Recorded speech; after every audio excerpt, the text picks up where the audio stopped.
What is going on, Chess YouTube? In today's video, we are looking at round number 2 of the 2025 Freestyle Chess Grand Slam Tournament. I have an incredible lineup of games for you today. All 4 of these games do feature Magnus Carlsen. First up, we have Gukesh D versus Magnus Carlsen. The second game will be Magnus versus Nodirbek Abdusattorov, the very talented young player. Third, we have ALIREZA FIROUZJA versus Magnus. ALIREZA is a fan favorite. That one will be a good one. And then finally, in game number 4, we have Magnus Carlsen versus Levon Aronian. And the final game of today is going to be a 20-move shocker. Magnus will be blowing Levon Aronian off the board in just 20 moves. But before we get into that, of course, first up for today is going to be Gukesh D versus Magnus Carlsen. This game was simply wild. You are going to absolutely love it. I mean, who doesn't want to see these two chess titans facing off at the highest possible level?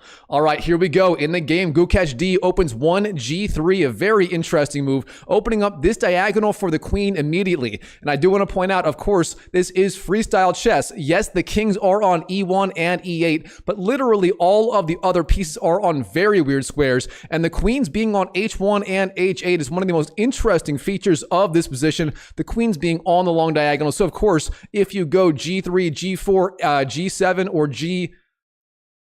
G6 or G5, then of course those queens will be activated. And now here, White's strongest moves in this position include 1e4, that is best. Also knight c3 and knight d3 are also good. Instead, G3 played in the game. Now here, of course, White has pressure on the undefended pawn on b7. That is the idea of g2 to g3, played on move 1. And now Black has to defend that pawn somehow. And the two strongest ways to do it include knight to c6 and the Caro-Kann style move c6. This was played in the game by Magnus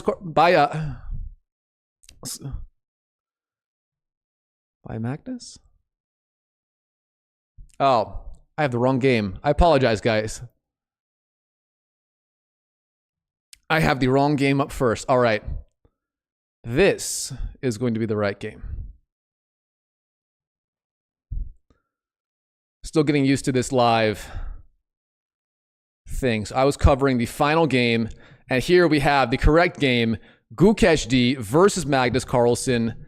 Here we go with this game. All right, in the starting position, the strongest moves for White in this position include 1 f4, 1 g4, b3, e3, and g3. And of course, this is freestyle chess, so the kings are on very strange squares, as are the rest of the pieces. They're all jumbled up in the starting position. All right, in the game, here, Gukesh, he opens 1 f4 in the spirit of the bird's opening, gaining space on the king side, and Magnus, he does not go for the symmetrical idea of f5. Instead, he goes 1 b6, activating his fianchetto bishop on a8. And of course, with those bishops already on the corners, whenever you move these g or b pawns, those bishops will come slicing down the board immediately, as this bishop is right here. And of course, the pawn on g2 is now pinned, as if it moves, you lose the bishop on h1. Things are already getting serious on move 1. All right, Gukesh, he does the same. b3 is the move, and now Magnus, knight to h6. What is the idea behind 2 knight h6? Well, it's very simple. Now the queen on the f8 square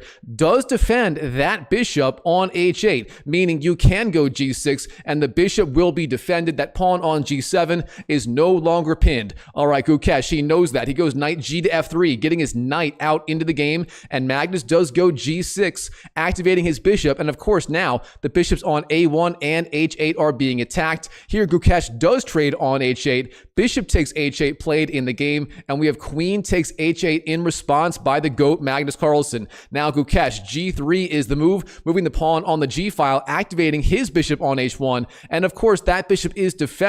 Therefore, that knight on f3 is not pinned yet. All right, now Magnus in this position, how does he want to proceed? Both sides so far not really fighting for control of the center of the board very well. And here, the main options for Black include c5 in the spirit of the English opening, the Ben Feingold counterattack with f6, the move f5, knight d6, and queen to g7. In the game, c5 in the spirit of the English was chosen, and now we have the move e3, bolstering the center and potentially setting setting up the idea of that d4 break. Now here, Magnus finds, again, the strongest move, knight to c7. It's amazing how even in freestyle chess, he finds the top computer ideas, and the idea behind knight to c7, that knight does support the d5 break, and it may actually want to go to e6 in the middle game. All right, now Gukesh, knight d3 is the move, and of course, both of these knights of Gukesh are eyeing that very important e5 square, and here Magnus does go for the Ben Feingold counterattack with the move f6, clamping down on that e5 square and stopping knight to e5 ideas from white. Of course, there were some other ideas, but this being the strongest one by far, the good old-fashioned Ben Feingold counterattack with the move f6, and just do a YouTube search for Ben Feingold never play f6 if you're not aware of this inside joke. All right, now here, turns out the strongest move for white is the move b4, trying to open up the b file and potentially starting an attack against the black king. Instead of that, in the game, knight to f2 played, and the benefit of this move, you do unblock that pawn on d2, and you do set up that d2 to d4 advance. All right, Magnus, he knows that knight on the rim is very dim. He goes knight to f7, getting it back into the game, and here Gukesh does see space in the center with the move e4, to which Magnus Carlsen probably should castle on the king side with the move short castles. Here's what it looks like. It's very bizarre, short castles. However, instead in the game, he gets a little bit too trigger happy. He goes f5, gaining space on the king side, and he is pressuring that pawn on e4. However, white does have a few different ways to respond, and overall, he is a little bit better positioned for the opening up of the center of the board. Now here, the strongest responses for white include d4 and rook to e1, again capitalizing on the opening up of the center of the board. Instead, queen to e2 played with a similar idea of supporting the pawn on e4. That way black takes with the pawn, you take back with the knight, and the bishop cannot take it. I mean, it can, but you wouldn't want to give up that light squared bishop on the long diagonal, and then the knight recaptures, or the queen recaptures, and you are just fine. However, here, Magnus Carlsen, capitalizing on the weakness of this move, queen to e2, he finds the strongest response, e5, and now we have the famous pawn square in the center of the board here. All of these pawns are attacking every other pawn, and how does Gukesh want to respond? Well, he has literally 4 different good options here. F takes e5, e takes f5, knight to g5, and finally knight takes e5. In the game, he does go f takes e5, recapturing towards the center. Very hard to argue with that move. Now we have some trades. Knight takes e5, knight takes e5, and then queen takes e5. The queen of the GOAT, Magnus Carlsen, finally getting into play in the center of the board. And now here, white makes a very, very dubious, maybe even downright bad move. He does castle short. So the king swings over to the king side. Short castles is the move, and this turns out to be a massive mistake. And again, if you are confused by this move, in freestyle chess, when you castle, the king and the rook always go to their typical squares regardless of where they start. So the king slides all the way over to g1, the rook to f1, just as in a normal game of chess, even though it looks kind of weird. So short castles is the move, and the problem with this, here black can simply open up the center with a very strong move d5, and white would rapidly be in a lot of trouble as his king on g1 would be extremely vulnerable. Even in freestyle chess, king safety is of the utmost importance, and that is what happens here. So d5 played in the game, the very strong break in the center, and now, of course, the pawn on e4 is pinned. If you take on d5, e takes d5 would be a huge blunder, as then you literally hang the queen on the spot on the e2 square. You simply cannot let that happen. So instead of that, here Gukesh does go d4, fighting back in the center of the board. That is the right idea. And here already, Magnus Carlsen, despite having a very large advantage, a very large initiative, he makes a massive mistake. Here, he actually goes queen takes d4, gobbling up that free pawn with the queen, but it turns out you should not be doing this. The queen is just way too vulnerable on that d4 square. Instead, the move queen to e8 is the right response, retreating with the queen. Instead, queen takes d4 played in the game, and now the advantage does swing back to Gukesh, and the deep calculating player Gukesh, he finds the right response. That is simply e takes g5, trading a pair of pawns, black takes back, and then you go rook b to d1, lining up the rook with the queen, and now both the queen and the pawn on d5 are already getting very vulnerable, and Gukesh is starting to fight back in the game, and already white's advantage, or sorry, black's advantage has all but disappeared. Of course, that queen must move now. Where is it going to go? In the game, queen g7 chosen, a decent square for the queen. And now here, Gukesh has many different options. According to the engine, moves like knight to h3, bishop to g2, a2 to a4, queen to d3, and finally, queen to h5 are all playable. In the game, knight to h3 chosen, a good square for the knight. The knight does guard that f4 square. That would be a perfect blockading square. And beyond that, the rook is pressuring f5. The scope of the rook is opened up. Now here, black goes rook to f8. Good move by Carlsen, guarding that f5 pawn with the rook. Now we have c4. Gaining space on the queen side is the world champion Gukesh. And now here, Magnus Carlsen, he castles long, castles on the queen side, but of course his king does not move at all. Long castles is the move. The rook simply slides over to the other side of the king, as the king was already on c1. And the idea behind that move, the rook is now activated on the other side of the king, a decent move, and it turns out the strongest move according to the engine. Now we have knight to f4. Of course, that pawn on f5 was defended, so the next best thing is bringing that knight into the game. Now here, black goes rook d to e8, lining up the rook with the white queen on the e2 square. Where is the...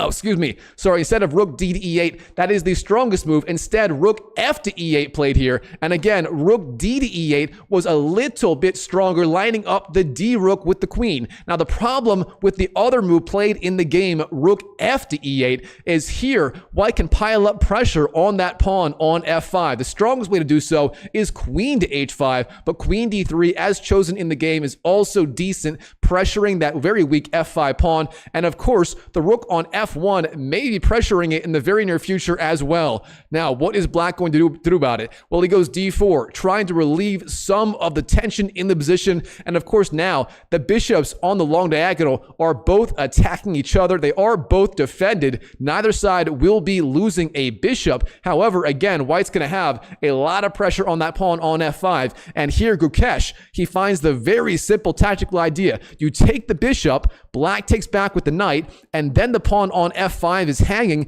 and you capture it with check. Queen takes f5, wins the free pawn, hits the king on c8, and Gukesh now has a commanding lead in this position. All right, queen d7 chosen in the game, trying to offer the queen trade, and here Gukesh, turns out he can keep the queens on the board if he wants to. There is simply no need to go for the queen trade. For example, queen to h5, queen g5, and queen d3 are all excellent moves, but in the game, he does go for the endgame. Queen takes d7, chosen by Gukesh. The queens come off the board. Then we have rook takes d7, and then finally knight d5, jumping in with the knight. Now here in the endgame, material is even, but very importantly, white has that outside pawn majority. He will be able to make a pass pawn on the king side here. And of course, that pawn on d4 is a pass pawn, but it is relatively easy to blockade. The engine says the game here is pretty equal, but overall, I think white is going to have the better practical chances from here. All right, in the game, Magnus Carlsen, rook g7 is the move, lining up the rook with the g pawn, stopping h2 to h4 ideas. In response, rook d to e1 by Gukesh, lining up pressure against the rook on the e8 square. Now we have some trades. Rook takes e1, then rook takes e1, and then knight to c7, jumping in with that knight. The knight no longer on the very edge of the board, the very corner of the board. Now we have knight f4. Gukesh keeping those knights alive. Of course, his knight on f4 is better placed than the black knight on c7, and this knight also plays a very important role in terms of blockading that pawn on the d4 square, blockading d3 if necessary. So it's very important for white to keep those knights on the board for now. All right, in the game, king d7, chosen by the GOAT, the greatest endgame player of all time. He knows the king belongs in the center of the board. Then we have rook to e5, jumping up with the rook, perhaps eyeing that h5 square, and it turns out, yes, that is what happens. Magnus goes rook to e7, and Gukesh rook to h5, keeping his rook as active as possible. Now we have knight to e8 for Magnus, the idea being now the knight has access to both d6 and the f6 squares. Now rook to h6, jumps up with the rook, and then finally finally, knight d6 for Magnus. Now we have knight d5 jumping up and pressuring the rook on the e7 square. Then rook to f7 slides the rook over, and then knight f6 jumps in with the knight and pressures the king on d7. Then we have king to d8, knight d5 once again, and then knight to f5. Magnus opting not to repeat moves. If he wanted to, he could go king d7, then knight f5, king d8, knight d5, and knight d5 and so on, and that would be a draw by repetition. However, Magnus, the GOAT, going knight to f5, breaking the repetition here and showing he is truly playing for a win in this position. All right, the rook on h6 under attack. We have rook to e6 defending, and then king to d7 pressuring the rook on the e6 square. Now we have rook to e2 for Gukesh, dropping back with the rook, and king d6, and slowly but surely it does seem like Magnus is starting to fight back in this game. He's centralizing his king, his rook, and his knight are a little bit better placed than they were before. Keep in mind, the knight used to be all the way on the a8 square, and Magnus is slowly but surely pressing here. All right, Gukesh, rook to f2, opposing the rook on f7. Now that knight on f5 is pinned to the rook. Then we have b5. Magnus gaining space on the queen side. Then we have king to f1, sliding the king over. Then the b pawns come off the board. B takes, and king to e5. And again, Magnus slowly but surely marching his king down the board. He is certainly playing for a win here. All right, Gukesh, he's down but not out. King to e1. He slides his king over. The king now has access to d2 and d3. That'd be a very good blockading square. Now we have knight to d6. Dropping back with the knight, then knight to f4, and then rook to c7. Magnus biding his time in this position. Now here, the best way for Gukesh to fight back is to force that king back a square simply with the move knight d3. You force back the king, for example, king to e6, then rook e2, it's the king once again, and you can always defend on c2 later or somewhere else with the knight to defend that c4 pawn. Instead here, rook e2 played immediately, and this move is quite a bit more challenging to play. Black goes king to f5. His king is perfectly fine there, and here in this position, Gukesh makes the fatal mistake of the endgame. He plays the move knight d5, and this looks very logical. After all, you jump up with the knight, pressure the rook with the gain of tempo. What is the problem with this move? Well, it's very simple. Black here simply goes rook to b7, intending rook b1. That rook is going to be an absolute monster real fast. Instead of knight d5, the right move here was simply rook to f2, again intending knight d3. That is the right way forward. And if black takes on c4 in the meantime, then you can go knight to d5, hitting the king with check from the rook and winning the other rook on c7. Again, though, instead, knight d5 played in the game,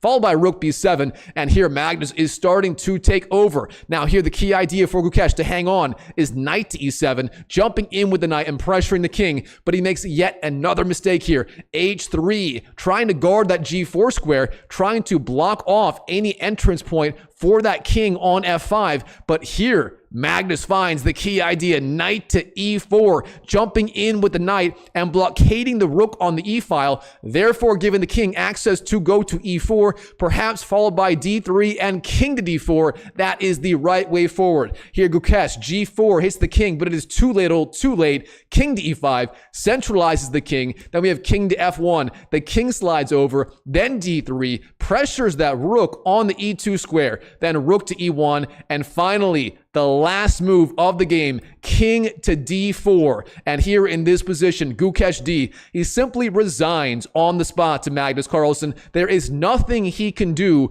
to stop the onslaught of the rook, the king, the knight, and of course, the very important pass pawn. Black's going to go, for example, d2, perhaps rook b2, perhaps rook b1 in the near future, and there's very, very little white can do to stop that pass pawn. So for that reason, he resigns on the spot to Magnus Carlsen. Wow, what a game between Gukesh D, the reigning world champion, and Magnus Carlsen, the former world champion, in day number 2 of the 2025 Freestyle Chess Grand Slam Tournament. And don't go anywhere. I've got several other very exciting games for you after I grab a quick drink of water here. The next one, of course, is going to be Magnus Carlsen versus Nodirbek Abdusattorov. Now, Nodirbek is a very creative grandmaster. This guy absolutely despises mainstream opening theory.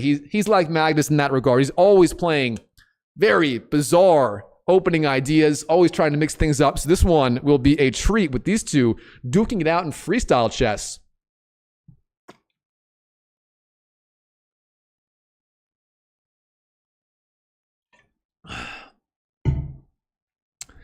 That is some high quality H2O right there. All right. Let us dive into our second game. Let's pull it up right here. We got some Magnus Carlsen versus Nodirbek Abdusattorov. I quite like saying the name Nodirbek. It's very maybe I'll name my future son Nodirbek. That'd be a good name. What do you guys think? Nodirbek. Nodirbek Chess. He'll have a chess channel called Nodirbek Chess. And he'll one day surpass the great Nodirbek Abdusattorov. All right, I think we are all set up here. All right. All right, diving into our second game, of course, it is Nodirbek Abdusattorov versus Magnus Carlsen from the 2025 Freestyle Chess Grand Slam Tournament. This is a day number 2 game. Here we go. All right, of course, Freestyle Chess. So all of the pieces are on strange squares. Funnily enough, the kings are on E1 and E8, but every other piece, including the rooks, the queens, the bishops, and so on kind of strange squares here. All right, in the game, the strongest opening moves for white here are 1c4, the English opening move, knight to g3, f3, the reverse Ben-Feingold counterattack, and the move b3. And what does Magnus Carlsen play? In this starting position, he goes for the English opening move, 1c4. And how is black going to respond? Well, again, the strongest moves for black include c5, b6, knight to g6, and f6, the Ben-Feingold counterattack. But instead of all those, he does go for the move 1b6, opening up the scope of this queen. And of course, the queen is now targeting that weak pawn on g3. Queen takes g3, immediately is being threatened, and white is going to have to respond somehow. He goes f3, bolstering this long diagonal, stopping the queen's threats against g2, and black does the same. f6, the good old-fashioned Ben-Feingold counterattack, and it turns out the Ben-Feingold counterattack, as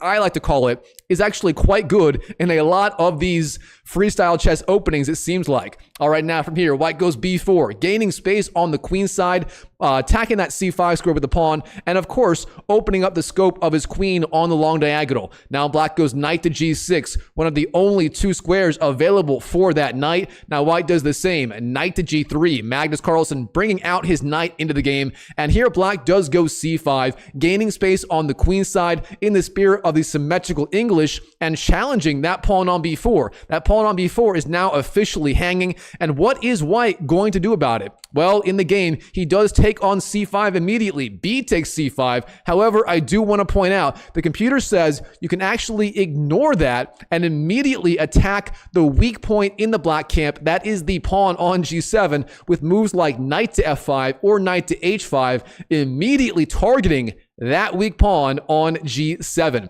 Now instead here, b takes c5 played in the game by the GOAT. Now we have b takes c5 back in response. But again, the computer says you can ignore that and do the exact opposite with knight f4 or knight h4, again, targeting the weak pawn on g2. That would have been very interesting, but instead, Nodirbek, keeping it safe and solid, b takes c5 was played in the game. Now here, Magnus, he immediately capitalizes on the very awkward placement of that queen on the a8 square, and he goes bishop to e4. Look at this. The queen is almost seemingly trapped there. Now, black does have some ways to respond. You can go d5, sort of a pseudo, not a pawn sacrifice, it is defended. You can go d5, you can go knight c6, you can go knight b7. All of these ideas would block that long diagonal. Of course, the queen has nowhere to go. It's completely cut off on the diagonal. But before doing any of those moves, here, Nodirbek, he plays the very provocative move, bishop takes g3, giving up his bishop with check against the white king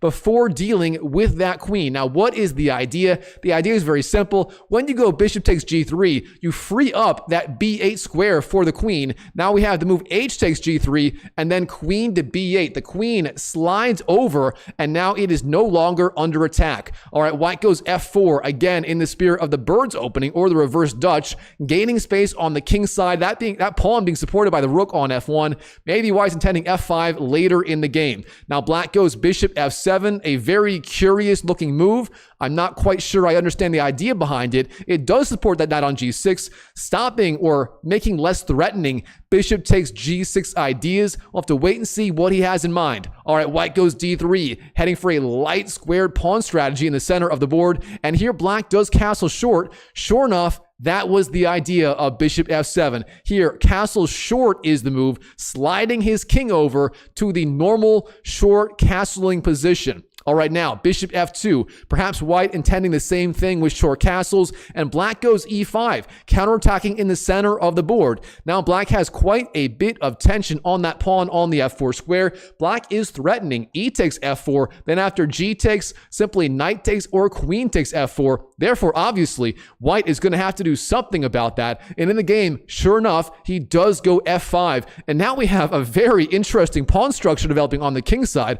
Of course, white has that extra g-pawn, and this front g-pawn may act as a battering ram, going g4, g5, trying to trade off, and then the other pawn could go into the game as well, g4, g5, and so on. Now we have knight to e7, and here knight to c3 is the move for the goat, getting his other knight into the game and eyeing that d5 square. Now Nodirbek d6, bolstering his pawns in the center of the board. Now he has almost all of his pawns on these dark squares here, the only one not on h7, and that means his dark squares are very well covered, but his light squares are super weak, and white sort of has a free hand again to start the attack on the king side with the move g4, g5 if he wants to. All right, here, before doing anything crazy, he does castle on the king side. Short castles is the move, sliding the king opposite the rook on f1, and now here black does go knight d to c6, and finally here, Magnus Carlsen, he decides it is time to turn up the heat on the king side with the very strong move g4,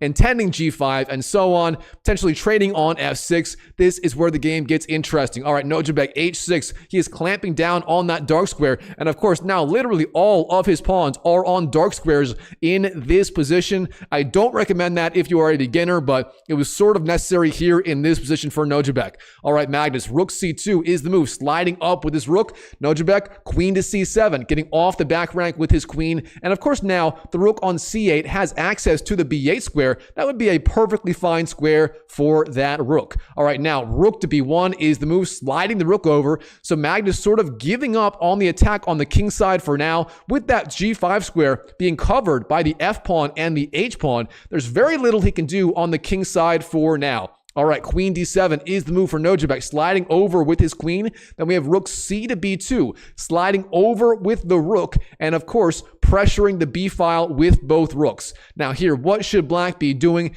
The computer says the main idea is basically to sit around and wait. You don't really have any good pawn breaks as black. For example, d5 and g6 are not exactly moves you want to make as black here. And without any good pawn breaks and without control of the open b file, there simply isn't a whole lot he can do actively. For that reason here, the computer says moves like rook c7, rook b8, king to h7, and rook f d8 are probably the way to go. In the game, rook c7 was chosen, guarding the b7 square a little bit more, and now all of these invasion points are being covered. Of course, rook b7 would lose a rook to rook takes b7, and rook b8 would also lose a rook to simply knight takes b8. So black here covering all of the invasion points very well. Of course, the pawn also controlling b6. All right, now white goes a3, controlling that b4 square, stopping future knight b4 ideas. And here, Nodirbek, I'm telling you, this guy is just not one to sit around and wait defensively. No, he's a very active player, a very creative player,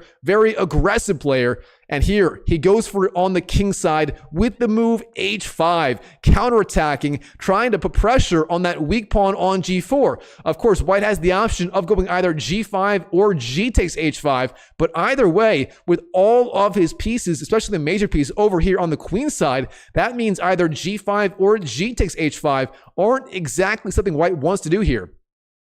So in the game, G takes h5 chosen, black recaptures with the bishop, bishop takes h5, and here Nodirbek is starting to breathe some life into his own position. All right, now Magnus, very shockingly, he gives up his light squared bishop on e4. Right now, that bishop being essentially a glorified pawn in the giant pawn chain, he gives it up. Bishop takes c6, attacks the queen. Of course, black must recapture. He goes queen takes c6, and now the very surprising move, e4 by Magnus. I mean, you gotta love it. Giving up his light squared bishop and then putting literally all of his pawns, on those light squares, meaning his remaining dark squared bishop is very, very strong. Gotham Chess himself would be salivating over this strategy played in this game right now. But Nodirbek, he is not done. He goes g6, counterattacking on the king side, counterattacking against the front of the pawn chain, the strongest point in the position. F takes g6 chosen in response. And here Nodirbek, he doesn't even bother winning back that pawn. I'm telling you, this guy is an absolute certified madman. He goes f5, counterattacking further on the king side. Now here, rook to b8 is the move by Magnus. Of course, with that knight not on c6, b8 is a possible square for the rook. Magnus must get his pieces active. He's got to get something going here. And it turns out his move here paid off immediately. Black, his best response is to ignore the rook entirely and just go f4, gaining space on the king side. However, instead of that, here, Nodirbek, he takes on b8. Rook takes b8 is the move, and Magnus just swoops in with his rook. Rook takes b8, recapturing, and suddenly, Magnus, with complete dominance of the back rank. Here, he is doing excellent. All right, black goes rook to c8, trying to challenge that rook, but now queen b2. Again, if black takes on b8, white takes back, and again, he maintains his dominance of the back rank in the black position. All right, here, Nodirbek, he finally wins that pawn on g6.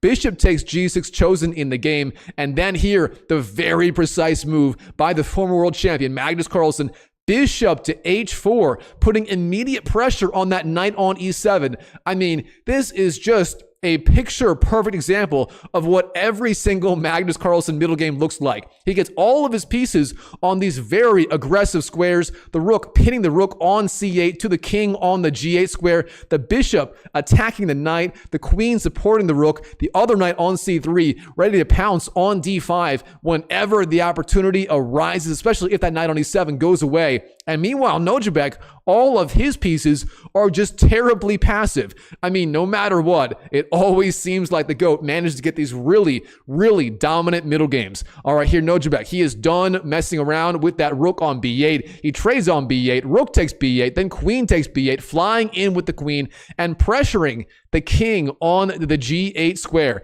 Then we have knight to c8. Black blocks the attack of the queen, and then knight b5, jumping in with the knight. Now here, turns out the best defensive move for black to hang on, to keep everything as defended as possible, is simply queen to e8. I mean, look at that move. If you go queen e8, the queen's defended, the bishop's defended, the knight's defended, even the pawn on d6 is still defended. That means literally every single piece is being defended. It's almost a mini fortress against the white queen. However, instead, bishop e8 played in the game, a very similar idea. You defend the queen. However, here, white is going to have ideas, specifically e takes f5, winning that free pawn. And now look at this. White has two protected passed pawns on the king side. Well, they're not protected. Are they protected?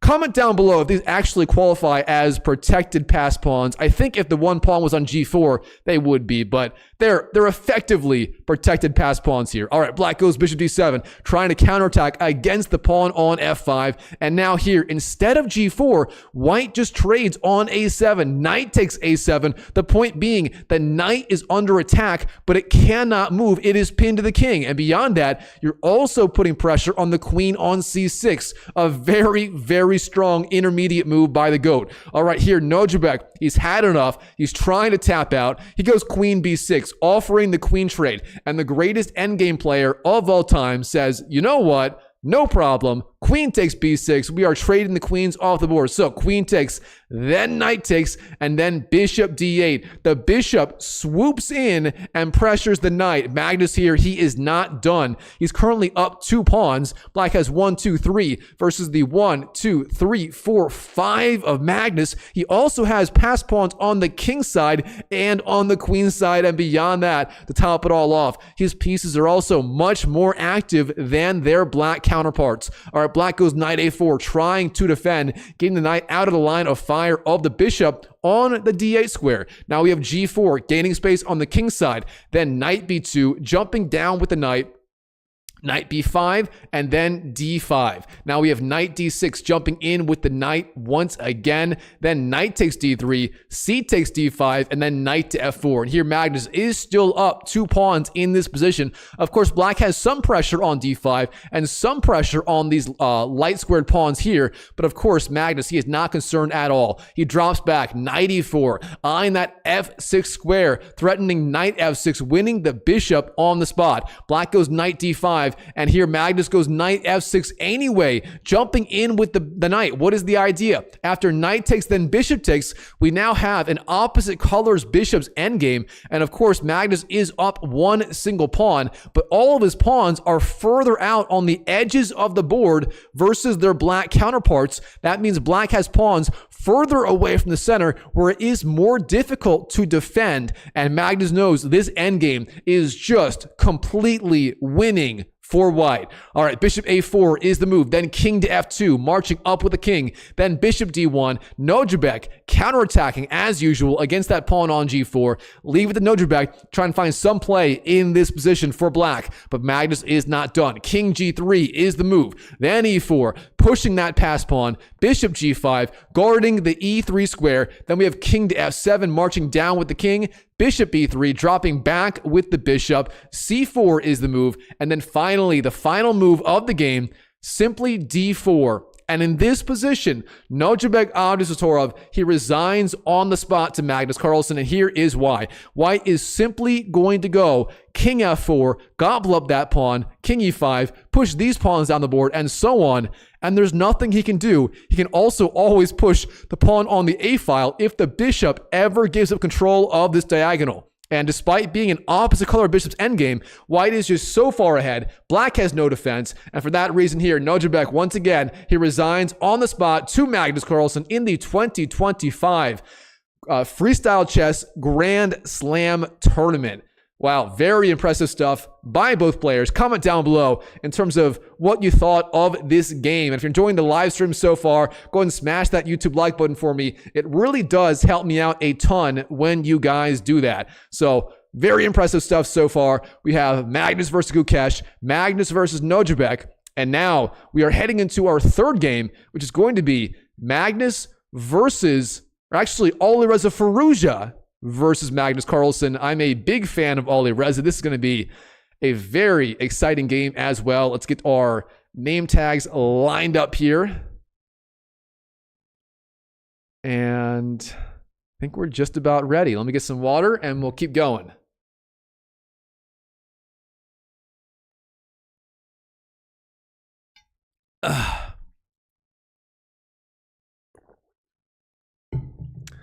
And by the way, I hope you guys are enjoying the live stream. I'm going to be essentially live streaming my videos going forward and then reposting the individual games as regular videos like I've been doing. So just adding in an extra live stream for you guys.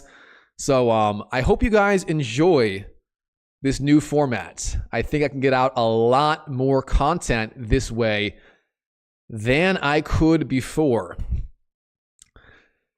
All right, of course, the third game of today is ALIREZA FIROUZJA versus Magnus Carlsen from day number 2 of the 2025 Freestyle Chess Tournament. Now, of course, again, this is freestyle chess. Here, the kings are starting on e1 and e8, interestingly enough, but every other piece is on a very, very weird square. The bishops on d1 and c1, the knights on the edge of the board, and so on. All right, here, the strongest moves for white in the starting position are 1 c4, one c3, one f4, one e3, and knight f to g3.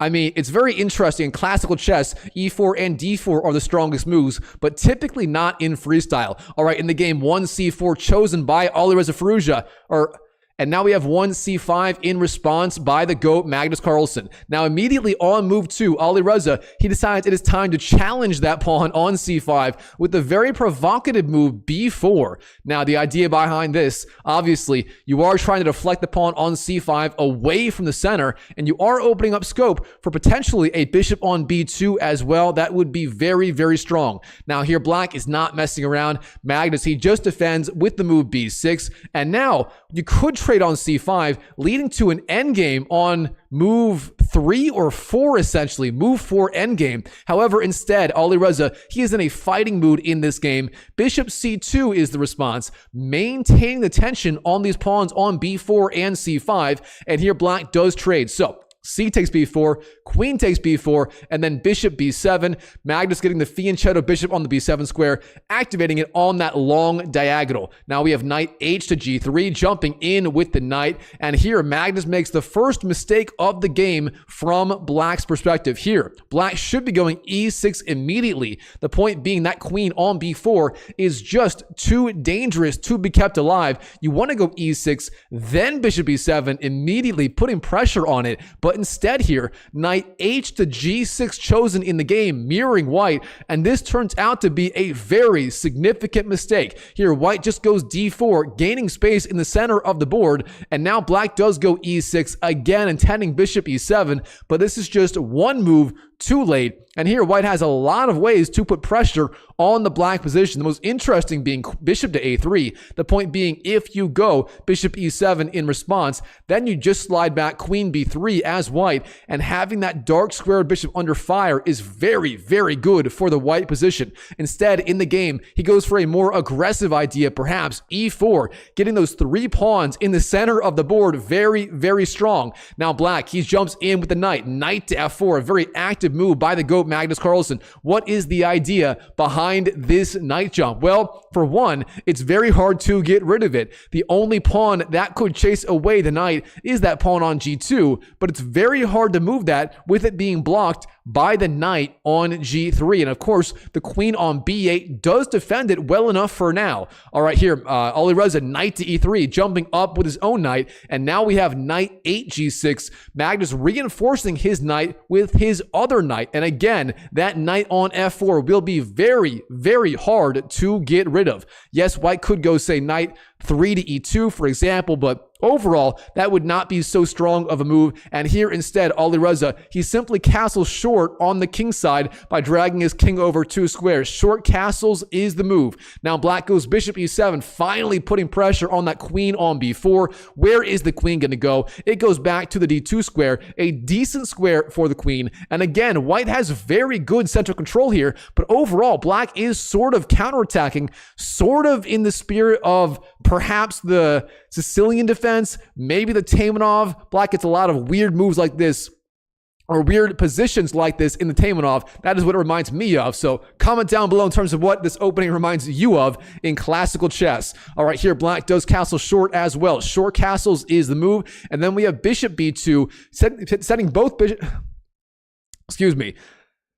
Exerting pressure on these long diagonals with both of these bishops on b2 and c2. Now here, it turns out the strongest move for black is simply a5, clamping down on the queen side and potentially threatening bishop b4, putting pressure on the queen on d2. Instead, knight to h4 chosen in the game by the GOAT Magnus Carlsen, a very aggressive move, putting immediate pressure on that pawn on g2. And what is white going to do in response? Well, it turns out that knight on e3 does defend g2 well enough for now. You don't have to freak out. So queen d1 chosen in the game, dropping back with the queen. Now black does the same. Queen d8, getting the queen closer to the king side and also freeing up that c8 square for the rook on the a8 square. Now here, ALIREZA, knight to h5 h5 is the move, showing one of the ideas of queen d1, eyeing that h5 square and setting up knight h5 ideas, putting pressure on that hanging knight on f4. And what is Magnus going to do about it? Well, it turns out here, he simply trades on h5. Knight takes h5 is the move. Then we have queen takes h5, and then here black goes g6, driving back that queen. But this move turns out to be a little bit dubious. Instead of that, f5 was the right response, simply ignoring the queen for now and immediately counterattacking on the king side, trying to open up that f-file. Instead, g6 chosen by the goat. And the problem with this move is simply unnecessarily weakens all of these dark squares on the king side, and it drives the queen back to, frankly, a decent square. Queen d1 chosen in the game, a fine square for the queen. And here black does counterattack immediately with the move f5, but it is simply one move too late. It would have been much better to do that without having played the move g6. All right, here in this position, d5 chosen by ALIREZA. Excuse me.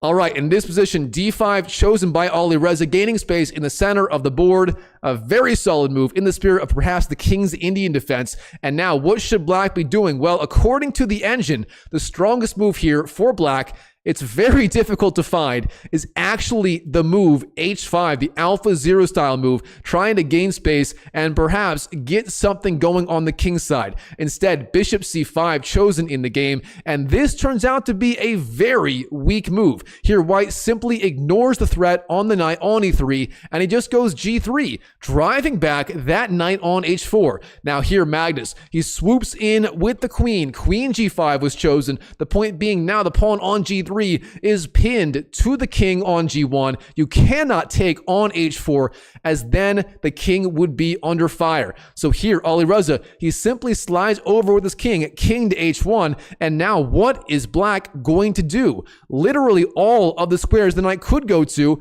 meaning f3 and g2. Excuse me.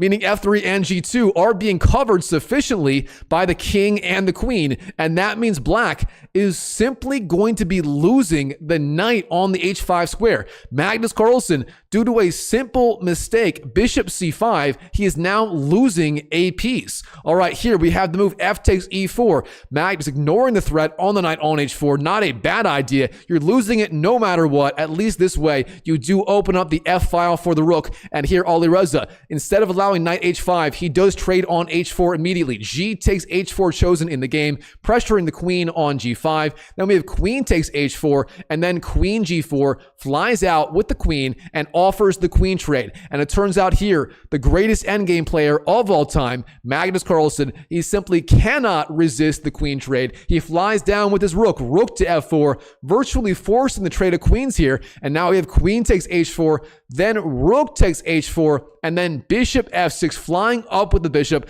and pressuring that weak rook on the h4 square. Now, let's slow down and do inventory. Here, it turns out white is simply up an entire piece, that being the extra knight on e3. And in return, black only has 2 extra pawns. Now, that is a huge advantage for white. Technically, white is only up 1 pawn, but in this sort of position with lots of pieces on the board, that extra piece is just a massive, massive, overwhelming edge. And here the computer says white is up almost 3 pawns in terms of relative strength of his position. All right, here, black, his rook on h4 is under attack. He goes rook h5, trying to defend. And now we have the move bishop takes e4, gobbling up that pawn. White is only down 1 pawn with the extra piece. This is just an overwhelming advantage. It's going to take a miracle for Magnus to hang on in this endgame. But you can't count Magnus out. Stranger things have happened before. All right, black goes rook to f8, sliding out with his rook. Then we have knight g4, defending the bishop on f6. You cannot take it, as then the knight does recapture immediately. Now we have e takes d5, and then bishop takes d5, hitting the king with check and the bishop on b7. Therefore, bishop takes is forced. We have bishop takes, then c takes, and then king to f7. The king centralizing and putting pressure on the bishop on the f6 square. Now white goes rook a d1, centralizing his rook. Black goes rook to e8, doing essentially the same. Now rook d3, the rook lift on the 3rd rank. And again, white being up that extra piece, I mean, He can do almost no matter what he wants in this endgame and still find a way to win. The pressure is on Magnus to somehow force a mistake or force out some sort of concession to claw his way back in this game. All right, here, Magnus, rook to e4 is the move, flying down with the rook and pressuring that weak knight on g4. Of course, if that knight falls, so does the bishop on f6. That is defending it. Therefore, here, white goes f3, the reverse Ben Feingold counterattack, pressuring the rook and defending the knight in one go. Now we have rook to e2, dropping down with the rook. Of course, the idea of rook takes f4 does not work here. Normally, giving up the rook for the knight and the bishop would be a good idea, but of course, after rook takes, then f takes, the rook on f1 does support the bishop, and you also have the attack on the rook on h5. Therefore, rook takes f4 would not be a good idea at all. Instead, rook e2 chosen in the game. Here, black has a lot of pressure on that pawn on h2, and also the king on h1 is effectively cut off here. Magnus starting to get some sort of play. ALIREZA f4 is the move, then rook takes a2, gobbling up that free pawn, then bishop g5, locking out that rook across the 5th rank. Now black goes king to g7, and then we have the move d6 by white. This turns out to be a little bit of an inaccuracy. Instead, simply rook e1, immediately capitalizing on the open e-file, was the right way forward.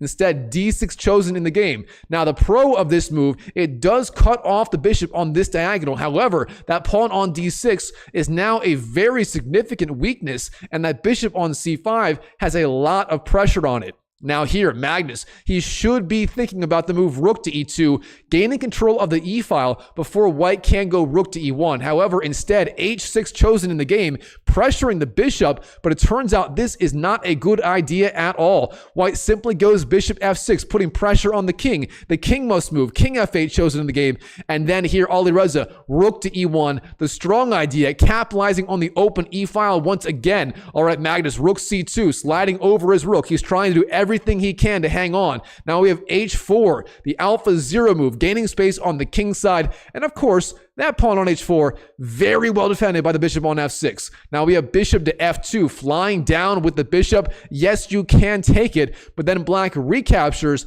and he would have a decent amount of activity. Instead of that, he ignores the bishop and ignores the threat on the pawn on h4, and he flies in with the rook. Rook to e7, ALIREZA finding the key idea. You must be active with your rooks. Now the rook is threatening, simply rook takes d7, then rook takes a7, gobbling up these pawns as it is a pig on the 7th rank. And now we have, and now Magnus, he tries to fight back. Bishop takes h4, gobbling up that free pawn. And here in this position, Magnus Carlsen, his persistence, his perseverance has paid off in a big way. And ALIREZA, he makes a fatal mistake. Maybe not fatal, but it blows away his entire advantage all in one move. Here, the key idea for white is simply bishop g7, forcing the king over to g8, and then you take on d7. Instead of that, here, ALIREZA, king g1, he slides over his king, and now get a load of this. After that one single mistake, black is going to get a draw by repetition. Rook c1 hits the king. King g2 gets off the back rank. Rook c2. And now here you have a choice. You can go back to g1 or up to, say, f3. You can't block knight f2, as then you lose the knight. If you go to g1, it's just a draw. Both sides go back and forth. If you go to f3, then black takes on f6, bishop takes, knight takes, and then rook to h3, skewering the king and the rook on d3. That is no good as well. So here, white, he simply goes king g1, black goes rook c1, king g2, rook c2, and here, both sides agree to a draw on the spot. There is simply nothing either side can do to avoid the draw by repetition. Wow, what a game between ALIREZA FIROUZJA and Magnus Carlsen in day number 2 of the 2025 Freestyle Chess Grand Slam Tournament. Very impressive stuff by both players. So comment down below in terms of what you thought of this game. This game was wild. I mean, ALIREZA having the key advantage all throughout this game, and then blowing it with one simple mistake, the move king to g1 in this position, instead of simply, again, bishop g7, followed by taking on d7. I mean, his entire advantage he achieved throughout this middle game, blown in one single move, and Magnus, the swindler, somehow getting a draw out of essentially a completely losing position. I mean, completely wild stuff. Wow, what a game. All right, Chess, again, comment down below, and we're going to dive into our last game. This last game, if you made it this far, if you're just jumping in, if you're just tuning in, whatever it is, this last game is a complete shocker. It is a 20-move victory. I'm not going to give away who wins the game, but it's a 20-move victory featuring Magnus. You don't want to miss this game, so let's get this game set up here. And it is going to be Magnus Carlsen versus Levon Aronian, the Armenian/American Grandmaster. I believe he's from Armenia, but he plays for America now. So go America, you know? American here. And we got to set up our board. So let's just shimmy that over. Magnus versus Levon Aronian. This is going to be a good one. I need a little more water.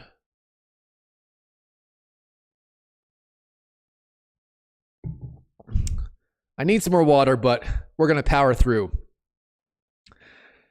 All right, diving into our final game of today. It is, of course, Magnus Carlsen versus Levon Aronian in day number 2 of the 2025 Freestyle Chess Grand Slam Tournament. All right, of course, the kings are on e1 and e8 in the starting position, interestingly enough, but every other piece, pretty much, besides the rooks on the corner of the board, are on very, very strange squares, especially the queens on h1 and h8. That means after g3, g4, or g7 to g6 or g5, the queens will be activated on the long diagonal. Now here, what does the computer say is the best opening move for white? Turns out 1e4 is still best by test, but other good moves include g3, knight to c3, and knight to d3, activating those knights. In the game here, Magnus, he does go 1g3, activating his queen and immediately pressuring that pawn on b7. Black is going to have to defend, and keep in mind, you cannot go g6, trying to counterattack on b2, as then white takes on b7 first, and he defends the pawn on b2 with the queen. Therefore here, Black, what is he going to do? The two good moves here to defend are knight c6 and c6, the Caro-Kann move. And here Levon does go for the modified Caro-Kann defense with the move 1c6. Now white f4 is the move, gaining space on the king side, activating his rook's pawn, and Black does the same, f5 in return, clamping down on e4. Now here e4 is the move, Black takes on e4. And here, the strongest idea is just queen takes e4, as there's no easy way to dislodge that queen from the e4 square. Yes, Black can go knight d6, but that blocks the d7 pawn. Overall, queen takes e4 immediately is the right way forward. Now, instead of that, in the game, knight c3 chosen, putting pressure on that pawn with the knight. However, overall, queen takes first was the right way forward. Now here, Black has a really cool tactical shot to capitalize on the fact that white did not go queen takes e4 immediately. And if you like puzzles, pause the video right now and try to find the really interesting tactical strategic idea for Levon Aronian right here in this position. It is I gotta say, it's a little bit of a shocker. And while you're at it, go and smash that YouTube like button for more videos like this. And if you are watching live, comment in the comment section what you think the key move for Black is right here. All right, the key idea is bishop to c4, pressuring the rook on the f1 square. The point being, the rook has almost no good squares. If you go to f2, you're blocking the bishop on g1. Therefore, you must go bishop e2, blocking the attack. And then after bishop takes, knight takes, d5, Black hangs on to the extra pawn. For example, bishop c4, bishop b2, bishop takes, knight takes, and then finally d5, and Black hangs on to that extra pawn in the center of the board. That would be very, very strong for Black. Now, instead of that in the game, g6 was chosen by Levon Aronian, activating his queen on the long diagonal, sort of the fee and shadowed queen on h8. Now we have queen takes e4. The queen, sure enough, does fly in, and the queen takes, thereby stopping bishop c4 ideas once and for all. and stopping black from going d5, hanging on to that extra pawn. Now we have bishop b6, activating the bishop on this diagonal, pressuring the bishop on g1. Now we have bishop to g4, pressuring perhaps the pawn on d7. Very interesting. And black does finally go knight d6, pressuring the queen on the e4 square. Now, where is the queen going to go? It goes back to e2, a decent square for the queen. However, Stockfish says queen g2 may be, in fact, a little bit stronger. All right, now the bishops come off the board. Bishop takes g1, then rook takes g1 for Magnus, and here Levon, queen d4, flying in with the queen, a very active move. What is his idea? Does he want to go bishop c4? Perhaps that may be coming next. All right, here, rook to f1 is the move, getting the rook out of the attack of the queen on d4, that being the other idea of that queen move. And here Levon, a5 is the move, the alpha 0 style advance, gaining space on the queen side, perhaps simply intending a4, just trying to gain space. Now, this move does make castling long a lot less attractive, so it's a very provocative idea, but Levon must have his ideas here. All right, in the game, Magnus, knight b3, jumping up with the knight, and of course, putting immediate pressure on that queen on d4. This queen is like a Scandinavian open queen. Sorry, this queen is like a Scandinavian opening queen. It is just stranded there in the center of the board. Where is it going to go? Well, it turns out b6 and a7 are the best squares for the queen here. Instead, queen b4 chosen, and the queen is just continuing to be harassed on this square. Here, white goes a3, again attacking it yet again. However, I do want to point out here, long castles was the stronger response, ignoring the queen for now, getting your king to safety, and continuing the attack. Instead, a3 chosen in the game, pressuring the queen on b4. And where is the queen going to go? It goes to b6. That is by far the best square for the queen. And here white does castle long. And we sort of have a normal-ish looking setup for white. Surprisingly, I mean, you might sort of see this kind of setup from certain openings, but black's position makes absolutely zero sense. The queen, the pawn on a5, the king on e8, the rook on f8, and so on. All right, here black does trade on b3, and he wins a free pawn in the process,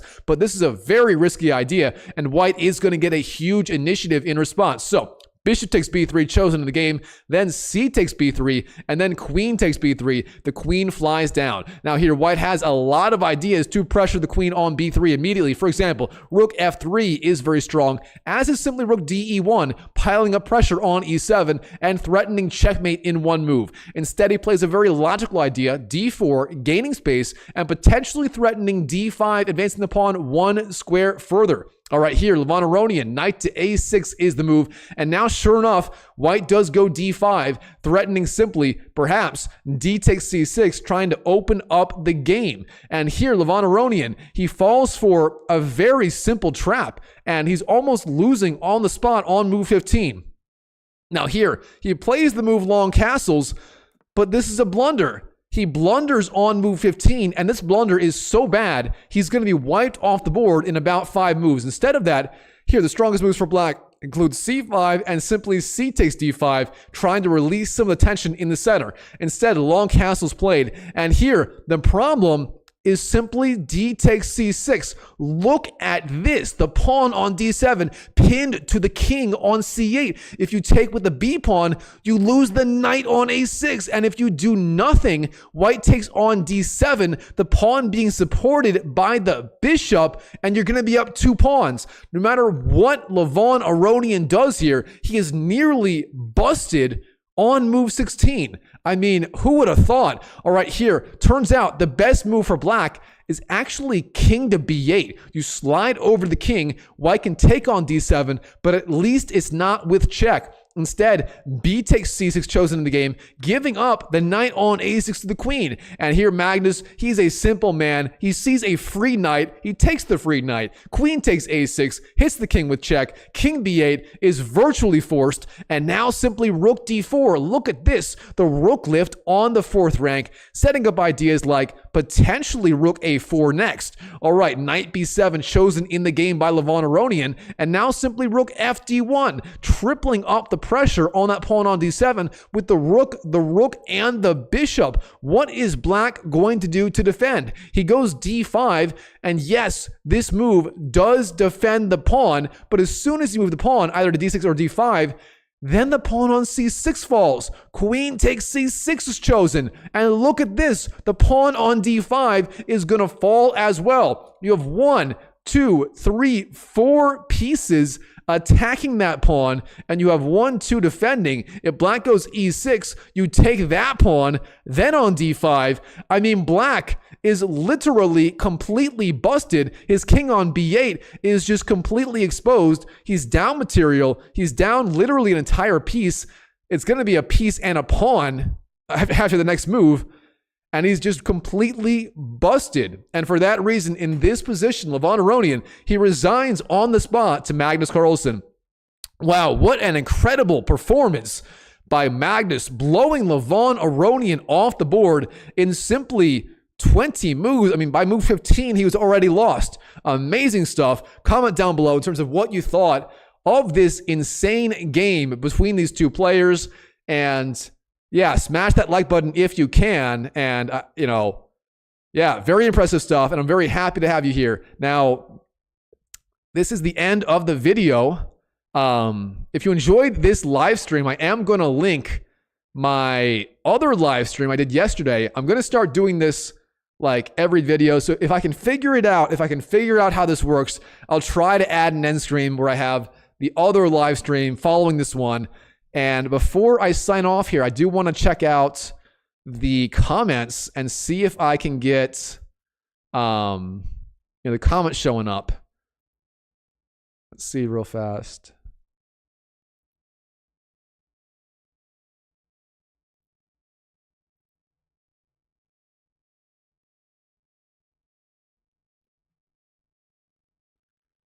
Give me one sec while I see if we can get the comments coming up here.